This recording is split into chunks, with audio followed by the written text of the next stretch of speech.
La vérité dont Jean-Baptiste témoigna. Jean 1, 19, 28. Voici le témoignage de Jean, lorsque les Juifs envoyèrent de Jérusalem des sacrificateurs et des Lévites pour lui demander « Toi, qui es-tu » Il déclara, et ne le nia point, il déclara qu'il n'était pas le Christ. Et ils lui demandèrent « Quoi donc? Es-tu Élie » Et il dit « Je ne le suis point. Es-tu le prophète » Et il répondit « Non. » Ils lui dirent alors « Qui es-tu » afin que nous donnions une réponse à ceux qui nous ont envoyés. « Que dis-tu de toi-même » Moi, dit-il, je suis la voix de celui qui crie dans le désert. Aplanissez le chemin du Seigneur, comme a dit Ésaïe le prophète. Ceux qui avaient été envoyés étaient des pharisiens. Ils lui firent encore cette question. Pourquoi donc baptises-tu si tu n'es pas le Christ, ni Élie, ni le prophète? Jean leur répondit, moi je baptise d'eau, mais au milieu de vous, il y a quelqu'un que vous ne connaissez pas, qui vient après moi, je ne suis pas digne de délier la courroie de ses souliers. Ces choses se passèrent à Béthanie, au-delà du Jourdain, où Jean baptisait. Jean 1, 6, 7 dit « Il y eut un homme envoyé de Dieu, son nom était Jean. Il vint pour servir de témoin, pour rendre témoignage à la lumière, afin que tous crussent par lui. » Ici, dans ce passage, le Jean n'est pas l'auteur de l'évangile de Jean, l'apôtre, mais Jean le Baptiste qui était l'Élie à venir, promis par Dieu. Comme prophétisé en Malachie 4:5, nous pouvons comprendre comment Jean-Baptiste a témoigné de l'évangile de vérité. Aussi, nous pouvons voir le témoignage de Jean-Baptiste dans les textes d'aujourd'hui et dans le témoignage suivant au sujet de Jésus. Voici l'agneau de Dieu qui ôte le péché du monde. Jean 1,29. Quand Jean a témoigné sur le fait que Jésus était l'agneau de Dieu et le sauveur de tous les pécheurs, qui a pris tous les péchés du monde sur lui. En étant baptisé par Jean-Baptiste, Jésus a pris tous les péchés du monde sur lui et a emporté tous ses péchés sur la croix. Jésus n'a pas témoigné de lui-même en disant « Je suis le Fils de Dieu ». J'ai porté tous les péchés du monde. C'est plutôt Jean-Baptiste qui nous témoigna que Jésus a pris tous les péchés du monde par le baptême qu'il a reçu. Ainsi, Jésus est devenu notre Sauveur en portant tous ces péchés du monde sur la croix. Tout comme Jean-Baptiste n'a pas témoigné pour lui-même, Jésus n'a pas témoigné de lui non plus. Ce sont plutôt ses disciples qui ont témoigné à son sujet. Nous ne pouvons rien, mais simplement croire en Jésus dans nos cœurs à cause du témoignage de Jean-Baptiste. Notre Seigneur nous dit que nous recevons la rémission du péché, non parce que nous avons expérimenté des miracles spéciaux et merveilleux, mais parce que nous sommes nés de nouveau par la foi en l'évangile de l'eau et de l'esprit que nous avons acquis par le témoignage de Jean-Baptiste. Nous devenons les enfants de Dieu en croyant dans nos cœurs que Dieu a nettoyé tous nos péchés par l'évangile de l'eau et de l'esprit. Qu'est-ce que la lumière de la vérité? Le chapitre 1 de Jean témoigne de la lumière de la vérité. Ici, la lumière de la vérité signifie que Jésus a sauvé tous les pécheurs de leurs péchés en prenant ces péchés par son baptême reçu de Jean-Baptiste et par son sang versé à la croix. Jean-Baptiste témoigna que Jésus est le Fils de Dieu, le roi des rois, le créateur, le maître de toute l'humanité et le sauveur parfait de tous les pécheurs. Il a été témoin que Jésus, notre sauveur, prit tous les péchés de ce monde en étant baptisé dans le fleuve du Jourdain et qu'il a porté ses péchés jusqu'à la croix où il a reçu tous les jugements pour ses péchés à notre place. Par son baptême et son sang versé, Jésus nous a délivrés de tous nos péchés. Et celui qui croit en Jésus comme le Sauveur par le témoignage de Jean est délivré de tous ses péchés et devient un enfant de Dieu. La plus grande bénédiction pour l'humanité est le cadeau du salut par la foi en l'évangile de l'eau et de l'esprit donné par Jésus. Parce que Jean-Baptiste a témoigné que Jésus était le véritable Sauveur, nous pouvons recevoir la pleine rémission du péché en croyant dans nos cœurs que Jésus est notre Sauveur qui est venu par l'évangile de l'eau et de l'esprit. En tant que tel, le témoignage de Jean-Baptiste a joué un rôle crucial dans le salut de tous les pécheurs de leurs péchés. Il peut y avoir certaines personnes qui sont opposées à cette idée. Cependant, Dieu a prédestiné Jean à être un témoin de Jésus. Jean-Baptiste témoigna de Jésus comme l'agneau de Dieu prophétisé dans l'Ancien Testament. Voici l'agneau de Dieu qui ôte le péché du monde. Jean 1, 29. Ce témoignage a été donné le lendemain après que Jean ait baptisé Jésus en posant ses mains sur lui.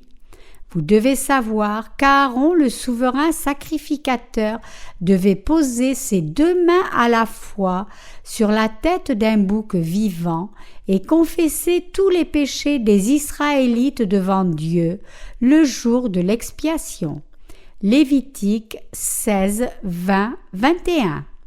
En fait, Jean-Baptiste pouvait témoigner comme cela parce qu'il avait vu comment l'Esprit Saint descendit comme une colombe et vint sur Jésus quand il sortit de l'eau, et il a entendu du ciel le témoignage suivant venant de Dieu le Père.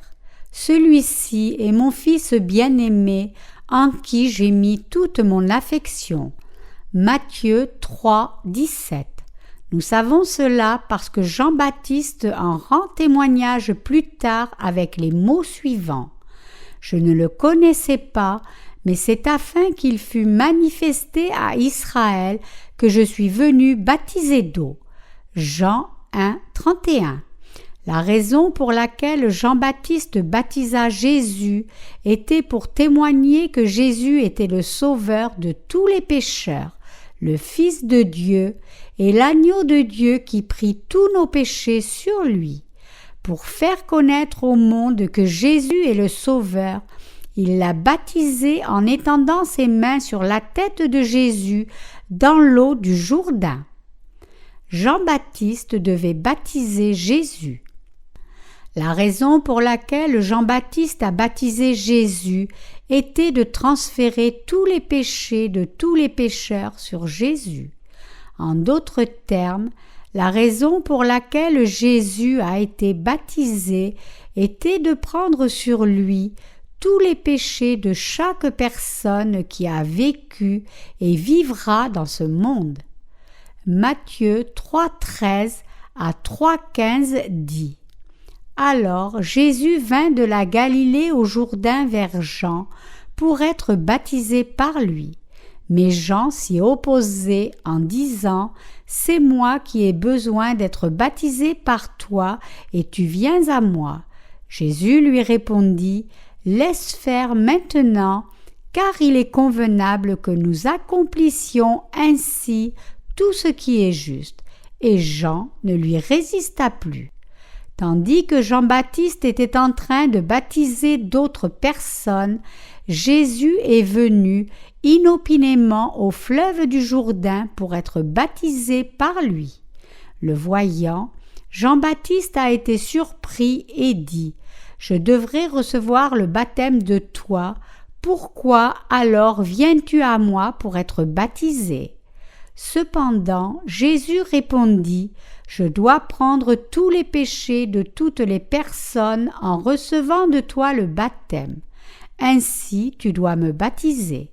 Alors Jésus a été baptisé dans le fleuve du Jourdain par Jean-Baptiste qui a témoigné à son sujet. Ici vient un des passages les plus importants pour notre salut. Laisse faire maintenant, car il est convenable que nous accomplissions ainsi tout ce qui est juste. Matthieu 3, 15. En étant baptisé de cette façon, Jésus a pris tous les péchés du monde sur lui et a accompli toute la justice de Dieu. Au moment même où Jésus a reçu le baptême de Jean-Baptiste, tous les péchés de ce monde ont été transférés sur Jésus. Maintenant, chacun dans ce monde peut ne plus avoir aucun péché dans son cœur parce que Jésus a accompli toute la justice de Dieu en étant baptisé par Jean-Baptiste et en prenant tous les péchés du monde sur lui. Le baptême que Jésus reçut de Jean-Baptiste était la méthode planifiée de Dieu pour le transfert de tous les péchés de tous les pécheurs sur Jésus. Afin que Jésus prenne tous les péchés de ce monde sur lui, Jésus a dû être baptisé par Jean-Baptiste. Le baptême que Jésus reçut de Jean-Baptiste était un processus indispensable pour le salut de tous les pécheurs de tous leurs péchés.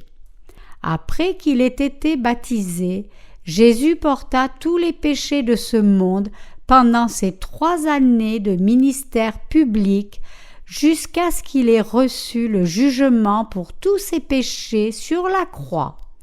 Il est mort et il est ressuscité. De cette façon, Jésus est devenu le véritable Sauveur qui a pris soin de tous les péchés de tous les pécheurs. Jean-Baptiste était-il un descendant d'Aaron? Jean-Baptiste est né dans ce monde 6 mois avant Jésus, et il est né dans la maison d'Aaron, le premier souverain sacrificateur de l'époque de l'Ancien Testament.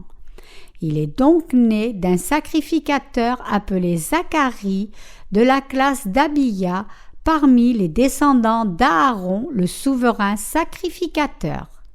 Alors pourquoi Dieu a-t-il envoyé Jean-Baptiste dans ce monde? C'était pour lui donner la tâche de transférer tous les péchés de ce monde sur Jésus. Dieu envoya Jean-Baptiste dans ce monde dans ce but. Et Dieu témoigne que Jean-Baptiste était celui qui transfère tous les péchés de ce monde sur Jésus. Par conséquent, Dieu a planifié que les gens pouvaient recevoir leur salut de tous leurs péchés par la foi dans le témoignage de Jean-Baptiste. Ainsi, la raison pour laquelle Dieu envoya Jean-Baptiste dans ce monde 6 mois avant Jésus était de le mandater en tant que souverain sacrificateur de toute l'humanité, tout comme il y avait des souverains sacrificateurs avant lui à l'époque de l'Ancien Testament, pour qu'il transfère tous les péchés de ce monde sur Jésus.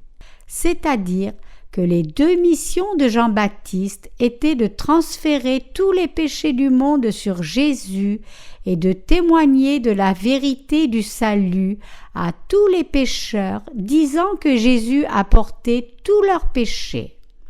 La raison pour laquelle Dieu a laissé ceux qui ont reçu la rémission du péché dans ce monde est que nous témoignons de ce véritable évangile tout comme Jean-Baptiste. Ainsi, Dieu a confié à Jean-Baptiste le ministère de témoigner comme écrit dans Ésaïe. C'est la voix de celui qui crie dans le désert. Préparez le chemin du Seigneur, aplanissez ses sentiers. Toute vallée sera comblée, toute montagne et toute colline seront abaissées.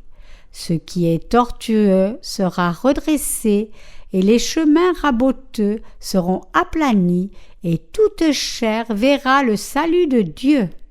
Luc 3, 4, 6. Cela signifie que chacun peut recevoir la rémission du péché par la foi dans son cœur en Jésus-Christ, qui est venu par l'évangile de l'eau et de l'esprit. Jean-Baptiste a continuellement témoigné que Jésus est le Seigneur et le Sauveur. Je ne le connaissais pas, mais celui qui m'a envoyé baptiser d'eau, celui-là m'a dit, « Celui sur qui tu verras l'Esprit descendre et s'arrêter, c'est celui qui baptise du Saint-Esprit. » Et j'ai vu, et j'ai rendu témoignage qu'il est le Fils de Dieu. Jean 1, 33, 34. L'Esprit Saint lui avait déjà enseigné cela à l'avance.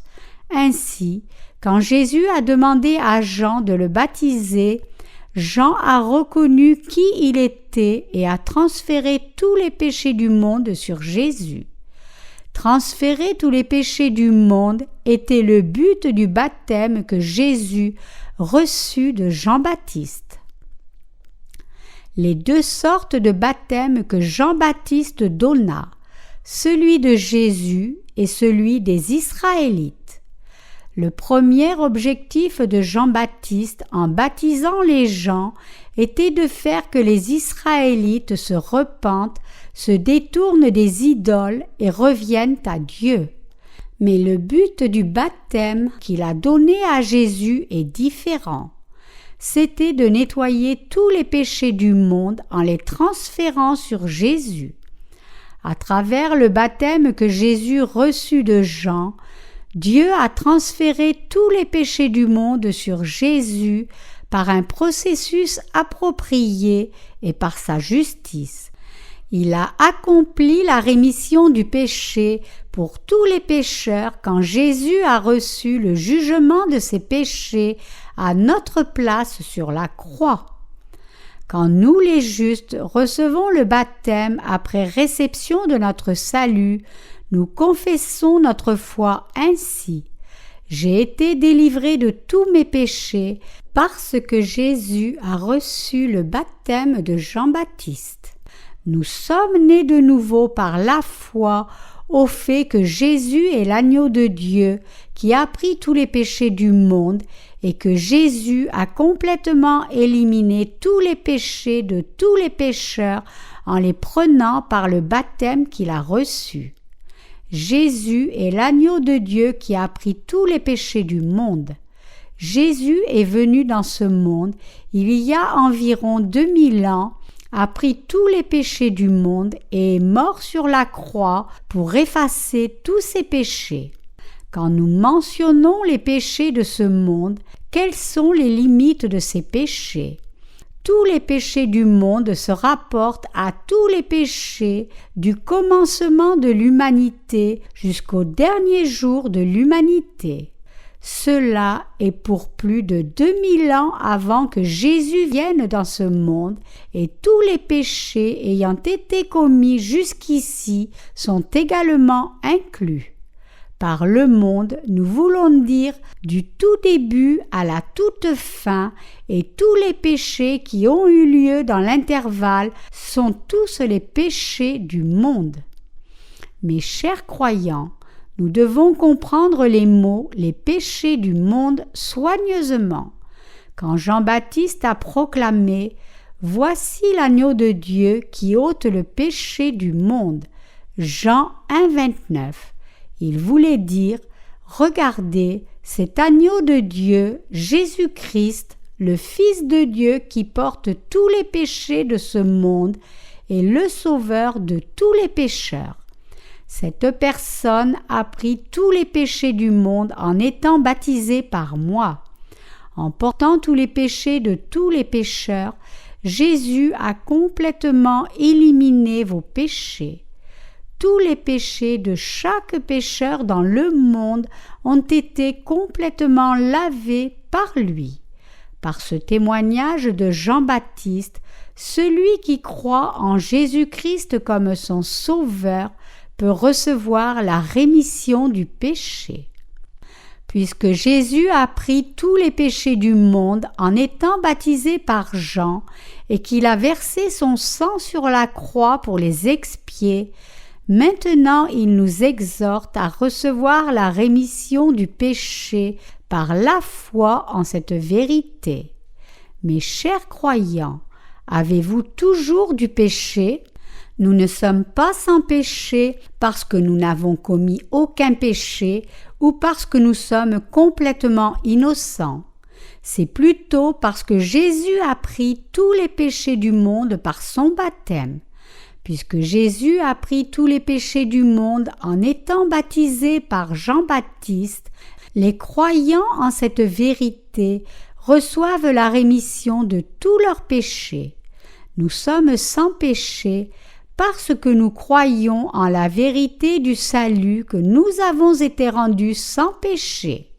Ainsi, un pécheur reçoit son salut en croyant dans son cœur en l'évangile de l'eau et de l'esprit. Nous avons reçu la rémission du péché par la foi en l'évangile témoigné par Jean-Baptiste. Jamais nous ne pourrons recevoir notre salut si nous ne croyons pas en la parole de vérité écrite de Dieu, le salut par le baptême de Jésus. Dieu apparaît lui-même aux pécheurs par sa parole de nos jours.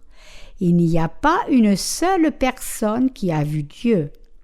Nous n'en venons toujours à croire en Dieu que par la foi en sa parole. En outre, nous recevons la rémission de tous nos péchés par sa parole. Jean-Baptiste continue à témoigner. Il est écrit dans Jean 1, 35-39.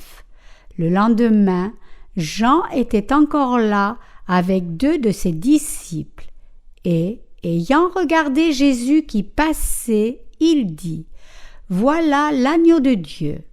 Les 2 disciples l'entendirent prononcer ces paroles, et ils suivirent Jésus. Jésus se retourna, et voyant qu'ils le suivaient, il leur dit « Que cherchez-vous » Ils lui répondirent « Rabbi », ce qui signifie « maître », où demeures-tu ?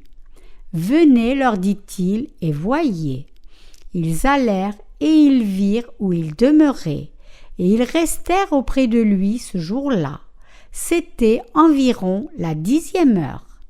Si nous regardons le passage des Écritures ci-dessus, nous constatons que le nombre de disciples de Jésus a augmenté à cause du témoignage de Jean-Baptiste. Parmi les disciples de Jésus, il y en avait beaucoup qui avaient été les disciples de Jean-Baptiste. Cependant, Jean-Baptiste ne leur a pas dit de le suivre lui-même. Plutôt, il leur a témoigné comment Jésus a pris tous les péchés du monde après qu'il ait été baptisé. Voici l'agneau de Dieu qui ôte le péché du monde. Jean 1, 29. Regardez, c'est l'agneau de Dieu. Cette personne est le Fils de Dieu, notre Seigneur et Sauveur. À cause de ce témoignage, 2 de ses disciples l'ont laissé pour suivre Jésus. À partir de ce moment, ils ont commencé leur nouvelle vie comme disciples de Jésus. Nous qui croyons en l'évangile de l'eau et de l'esprit sommes également les disciples de Jésus-Christ. Chaque personne qui est devenue disciple de Jésus-Christ l'est devenue par sa foi en l'évangile de l'eau et de l'esprit, qui est ce dont Jean-Baptiste a témoigné. Naturellement, Jésus lui-même parfois a appelé personnellement les gens à le suivre, et ils devinrent ses disciples, comme cela a été le cas pour Philippe. Dans le cas de Simon-Pierre et d'André son frère, Jésus dit « Suivez-moi et je vous ferai pécheurs d'hommes » Marc 1, 17. Toujours, Jean-Baptiste a convaincu ses disciples que Jésus était l'agneau de Dieu et celui qu'il fallait suivre. Jean-Baptiste a fait que ses disciples croient en Jésus en tant que leur sauveur. Jean-Baptiste a joué le rôle qui permet aux gens de suivre Jésus correctement. Même maintenant, si tous les pécheurs ont été complètement délivrés de tous leurs péchés et sont devenus justes par la foi en Jésus en tant que leur sauveur qui est venu par l'évangile de l'eau et de l'esprit, c'est à cause du baptême que Jean-Baptiste a donné à Jésus et du témoignage qui est donné par les disciples de Jésus. Alors tous ceux qui croient en la parole de l'Ancien Testament doivent également croire en Jésus qui est le Messie. Qui est le Sauveur et le Maître de toute l'humanité? Cela ne serait-il pas Jésus? Qui est le serviteur qui témoigna fidèlement au sujet de Jésus? Cela ne serait-il pas Jean-Baptiste? Après avoir entendu le témoignage de leur maître, « Voici l'agneau de Dieu, il est le Sauveur », les disciples de Jean-Baptiste, y compris André, suivirent et devinrent ses disciples et le suivirent. Jésus se retourna et voyant qu'ils le suivaient, il leur dit « Que cherchez-vous » Ils lui ont répondu « Rabbi », ce qui signifie « maître ». Où demeures-tu? Venez, leur dit-il, et voyez. Ils allèrent et ils virent où il demeurait, et ils restèrent auprès de lui ce jour-là. C'était environ la 10e heure. Jean 1, 38, 39. Chers croyants, nous devons croire avec certitude que Jésus est le Fils de Dieu, notre Sauveur. En outre, nous devons croire que Jésus nous a accordé la rémission de tous nos péchés par son baptême et son sang versé. Jésus a demandé « Pourquoi me suivez-vous » Et les disciples de Jean ont répondu en demandant « Rabbi, où demeures-tu » Viens et vois. De là, Jésus les a pris et leur montra où il demeurait. Chers croyants, quelle est la demeure de Jésus? Comment la maison de Jésus était-elle? Était-elle comme les palais? Jésus n'avait pas sa propre maison pendant qu'il vivait dans ce monde. Voyageant à travers le désert pour sa mission, Jésus est parfois allé jusqu'aux montagnes prier et même dormir là. Comme les Écritures le disent, les renards ont des tanières et les oiseaux du ciel ont des nids, mais le Fils de l'homme n'a pas où reposer sa tête. Luc 9, 58, également Matthieu 8, 20. Jésus ne s'est installé dans aucun endroit. Cela signifie que Jésus n'a pas vécu dans la splendeur tandis qu'il était dans ce monde. Ni Jésus, ni ses disciples n'ont possédé grand-chose. Simplement à cause du témoignage de leur précédent maître, Jean-Baptiste, que Jésus est l'agneau de Dieu, ils sont devenus les disciples de Jésus en croyant que Jésus était le Fils de Dieu, le Sauveur et le Seigneur. Aujourd'hui, si vous et moi voulons devenir des disciples du Seigneur Jésus, nous devons faire de même. André et une autre personne anonyme sont devenus les disciples de Jésus en croyant en lui et en le suivant. Bien que Jésus n'ait pas vécu dans la splendeur et dans la gloire quand il était dans ce monde, il était fondamentalement le vrai Dieu et l'égal de Dieu le Père. Il est le Fils de Dieu, le Créateur de l'univers et de tout ce qu'il contient et notre Sauveur. Nous pouvons devenir les disciples de Jésus et témoigner de lui seulement quand nous croyons qu'il est le Messie, qui est venu dans la chair d'un homme par l'incarnation de la parole. Si nous voulons également devenir les disciples de Jésus-Christ, nous devons savoir et croire que le baptême de Jésus était pour le transfert de tous les péchés du monde sur lui et que le sang versé à la croix était pour que Jésus reçoive le jugement pour tous les péchés à notre place. Chers croyants, comprenez-vous? Venez, leur dit-il, et voyez.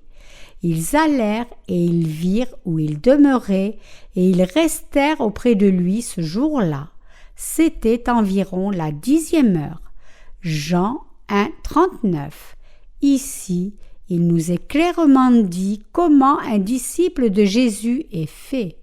Vraiment, ces gens avaient besoin d'un Messie et pas d'un riche propriétaire foncier ou d'un politicien célèbre.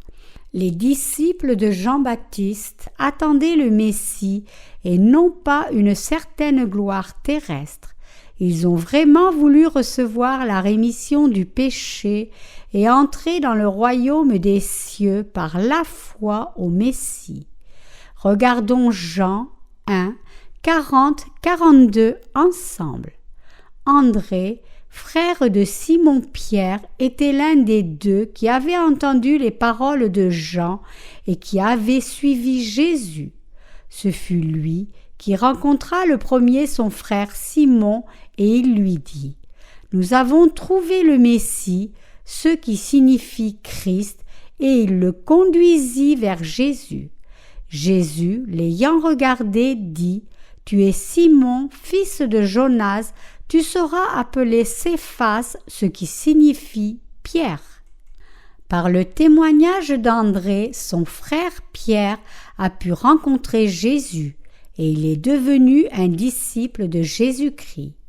Pierre devint un croyant en Jésus et a vécu une vie juste en suivant Jésus.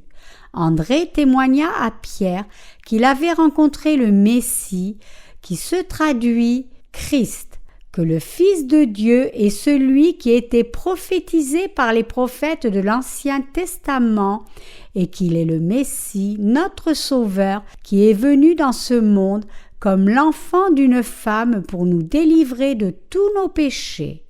Quand André témoigna à Pierre de ce qu'il avait cru, Pierre a été conduit à Jésus, l'a rencontré et est devenu un disciple de Jésus.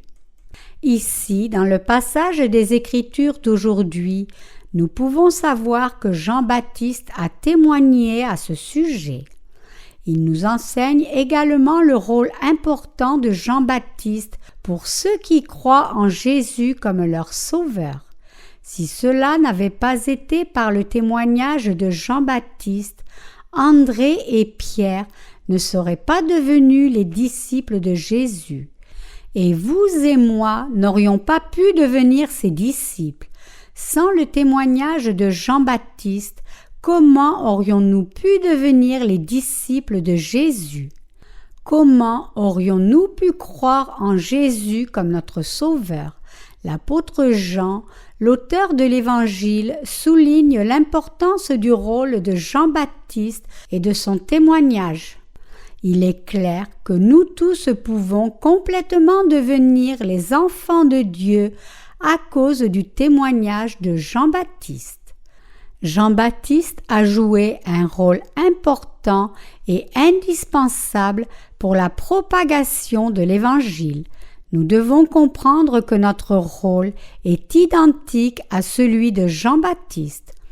Tout comme Jean-Baptiste était la voix, déclarant publiquement comment Jésus a pris tous nos péchés sur lui en venant dans ce monde, nous aussi sommes de telles voix. Nous, les justes, ne sommes ni des sauveurs ni des dieux.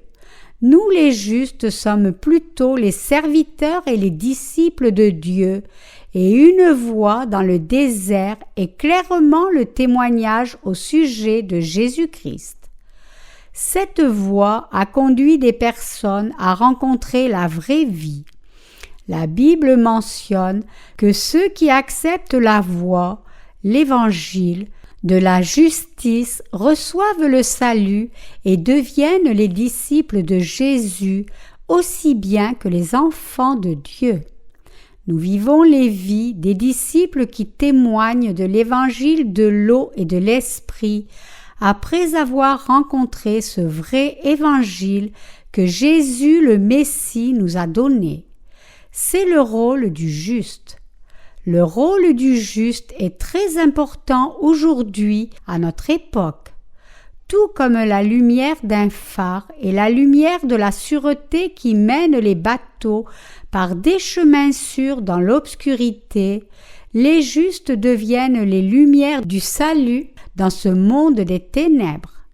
Combien est important ce rôle! Si ce n'était pas par nous, il n'y aurait personne pour témoigner de l'évangile de l'eau et de l'esprit.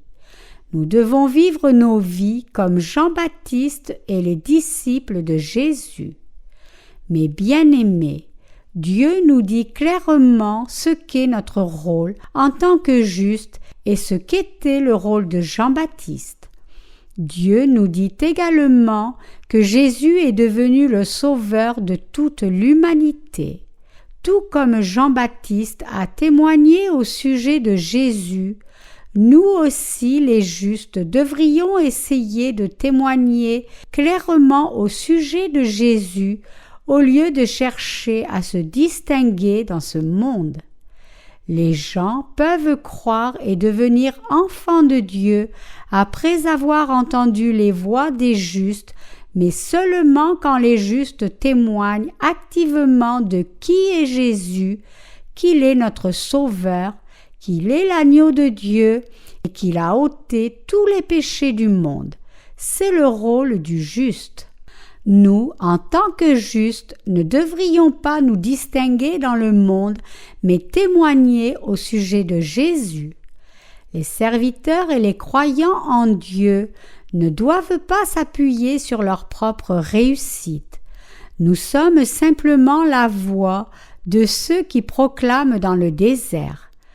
Nous, qui sommes devenus des justes, ne devrions pas courir après notre renommée et statut, mais à la place nous consacrer à témoigner de l'évangile de l'eau et de l'esprit dans tout le monde entier. Lorsque nous témoignons au sujet de Jésus et propageons l'évangile de l'eau et de l'esprit, il ne peut y avoir d'égo. Si nous poursuivons notre égoïsme, nous serons incapables de partager la justice de Dieu. Le juste devrait jouer le rôle de témoin de l'Évangile. Tout nous a été donné comme bénédiction de Dieu.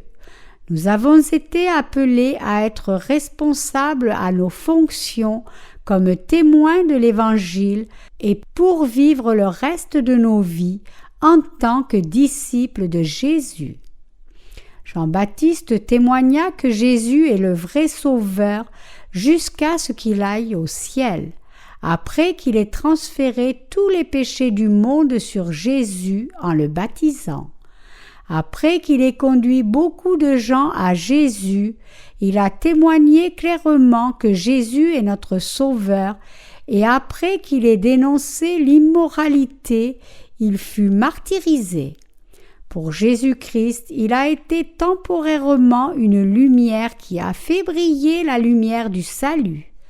Jean-Baptiste était un serviteur de Dieu, vivant dans le désert, mangeant des sauterelles et du miel sauvage et ne cherchant pas la richesse et la renommée de ce monde. C'est le genre de vie que Jean-Baptiste a mené dans ce monde. Après qu'il ait été martyrisé, il est entré dans le céleste royaume de Dieu et est maintenant un grand serviteur de Dieu dans son royaume. Le juste dans ce monde devrait jouer le même rôle que Jean-Baptiste. Par la reconnaissance de notre statut transformé, nous ne devrions pas vivre nos vies selon nos propres désirs, mais nous devrions nous consacrer à répandre l'évangile de l'eau et de l'esprit dont nous avons reçu la mission. C'est la tâche que Dieu nous a confiée et le but est la signification de nos vies. Dieu est le Seigneur qui nous a fait vivre de telles vies. Je donne toute ma reconnaissance à notre Seigneur qui a envoyé Jean-Baptiste et Jésus dans ce monde.